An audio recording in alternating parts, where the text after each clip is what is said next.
नमस्कार दोस्तों, स्वागत है आपका अपने न्यूज़ यूट्यूब चैनल पर। एक बार फिर हाजिर हुए हैं बड़ी अपडेट के साथ। लाखों कर्मचारी पेंशन धारकों के लिए बड़ी खबर लेकर पेंशन को लेकर सरकार का एक और बड़ा फैसला आया है। क्या कुछ कहा है? 10 लाख से अधिक हमारे कर्मचारी पेंशन भोगी जो इंतजार कर रहे थे, क्या अब इनका इंतजार खत्म होगा? पेंशन को लेकर सरकार क्या कुछ कह रही है, तो हम आपको इस वीडियो के माध्यम से डिटेल से बताएंगे। कहीं भी वीडियो को स्किप न करें, वीडियो को लास्ट तक जरूर देखें। वीडियो आपके लिए बहुत ही यूजफुल है। तो आइए दोस्तों, बिना किसी देरी के वीडियो को स्टार्ट करते हैं। आज की लेटेस्ट अपडेट आपके साथ शेयर करने जा रहे हैं। हम बात कर रहे हैं दोस्तों ओपीएस की। जी हाँ दोस्तों, पुरानी पेंशन बहाली की प्रतीक्षा कर रहे केंद्रीय अर्धसैनिक बल सीएपीएफ के 11 लाख जवान अधिकारियों के लिए एक बड़ी अपडेट है। इन बलों के कुछ जवानों और अधिकारियों को एनपीएस से बाहर निकालकर ओपीएस में शामिल किया जाएगा। केंद्र सरकार ने इस पर सहमति दे दी है। दूसरा मामला शेष सैनिकों का है। जी हाँ दोस्तों, इससे 10 लाख से अधिक सैनिक और अधिकारी शामिल हैं। दिल्ली उच्च न्यायालय ने पिछले साल 11 जनवरी को दिए गए ऐतिहासिक फैसले में केंद्रीय अर्धसैनिक बलों को भारत संघ के सशस्त्र बलों को रूप में मान्यता दी थी। अदालत ने कहा था कि इन बलों में लागू एनपीएस को समाप्त करके ओपीएस को लागू किया जाएगा। केंद्र सरकार ने इस फैसले को सुप्रीम कोर्ट में चुनौती दी और अब इस मामले की सुनवाई अगस्त में होगी। सुप्रीम कोर्ट ने कहा कि मामले को 5 अगस्त से शुरू होने वाले सप्ताह में सूचीबद्ध किया जाना चाहिए।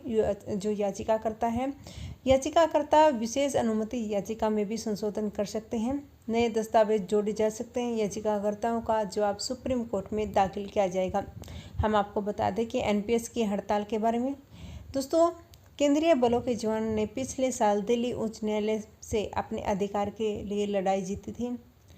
केंद्रीय अर्धसैनिक बलों को भारत संघ के सशस्त्र बलों के रूप में मान्यता होते हुए अदालत ने कहा था कि उन पर लागू होने वाले एनपीएस को रद्द किया जाए। हाई कोर्ट ने अपने फैसले में कहा था कि चाहे कोई आज इन बलों में शामिल हुआ हो या अतीत में कभी भर्ती हुई हो या फिर आने वाले समय में भर्ती होगी, सभी जवान और अधिकारियों को पुरानी पेंशन योजना के दायरे में रखा जाएगा।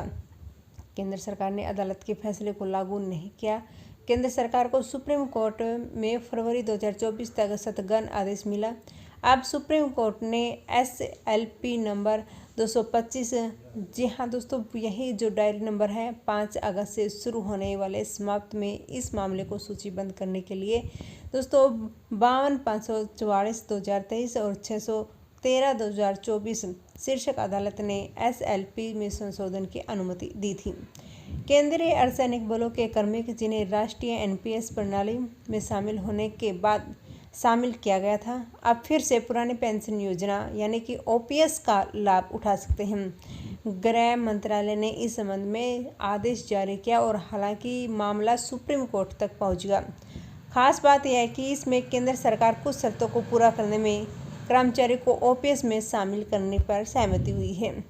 इस संबंध में डीओपीटी ने 3 मार्च 2023 को एक कार्यालय ज्ञापन जारी किया गया, जिसमें कहा गया कि जिन कर्मचारी की भर्ती प्रक्रिया 2023 में शुरू हुई थी या विज्ञापन दिया गया था लेकिन उनकी नियुक्ति 2004 या उसके बाद हुई, ऐसे में सभी अधिकारी जो राष्ट्रीय पेंशन प्रणाली की अधिसूचना की तारीख से पहले विज्ञापित या अधिसूचित पदों के तहत केंद्र सरकार की सेवा में शामिल है। 22 दिसंबर 2003 अब केंद्रीय सिविल पेंशन नियम 1972 के तहत पुरानी पेंशन योजना में शामिल होने के पात्र हैं। सीएपीएफ के अलावा दिल्ली पुलिस और केंद्र सरकार के अन्य कर्मचारियों को भी 31 अगस्त तक एक विकल्प देने के लिए कहा गया है। सरकार ने कहा कि किसी भी योग्य कर्मचारी को इस विकल्प से बाहर नहीं छोड़ना चाहिए। संबंधित विभागों द्वारा इस जानकारी को सभी पात्र कर्मचारियों तक पहुंचाने का हर संभव प्रयास किया जाएगा। इसके लिए वायरलेस पर सूचना और रोल कॉल के दौरान कर्मचारियों को जानकारी दी जाएगी।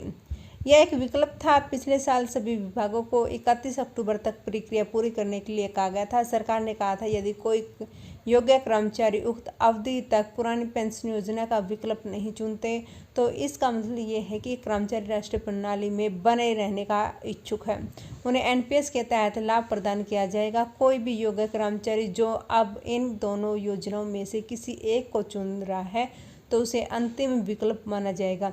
इसके बाद इसमें कोई बदलाव नहीं किया जाएगा।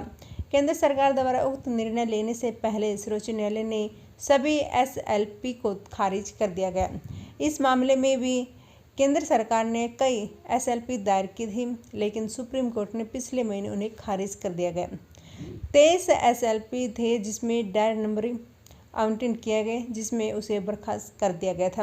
अब दोस्तों, अब वे सभी कर्मचारी जिनकी भर्ती प्रक्रिया दिसंबर 2003 से पहले शुरू हुई, लेकिन 2004 में या उसके बाद शामिल हुए थे, OPS के दायरे में आएंगे।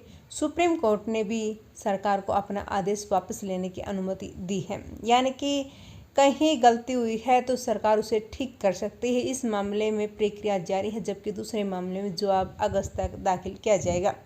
जी हाँ दोस्तों, यानी कि अब हमारे जो लाखों कर्मचारी हैं, पेंशन धारक हैं, सैन्य कर्मचारी हैं, उनके लिए दिल्ली उच्च न्यायालय ने पिछले साल 11 जनवरी को दिए गए एक ऐतिहासिक फैसले में केंद्रीय अर्धसैनिक बलों को भारत संघ सशस्त्र बलों के रूप में मान्यता दी गई थी। यानी कि पेंशन को लेकर दोस्तों अब उनका इंतजार खत्म हो रहा है। दोस्तों, ये थी आज की लेटेस्ट अपडेट। आशा करते हैं आपको वीडियो अच्छी लगी होगी। वीडियो अच्छी लगे तो लाइक जरूर करें, सब्सक्राइब करें और अपने दोस्तों के साथ भी जरूर शेयर करें। मिलेंगे एक और बड़ी अपडेट के साथ नेक्स्ट वीडियो में। तब तक आप सभी को धन्यवाद। जय हिंद, जय जवान, जय किसान।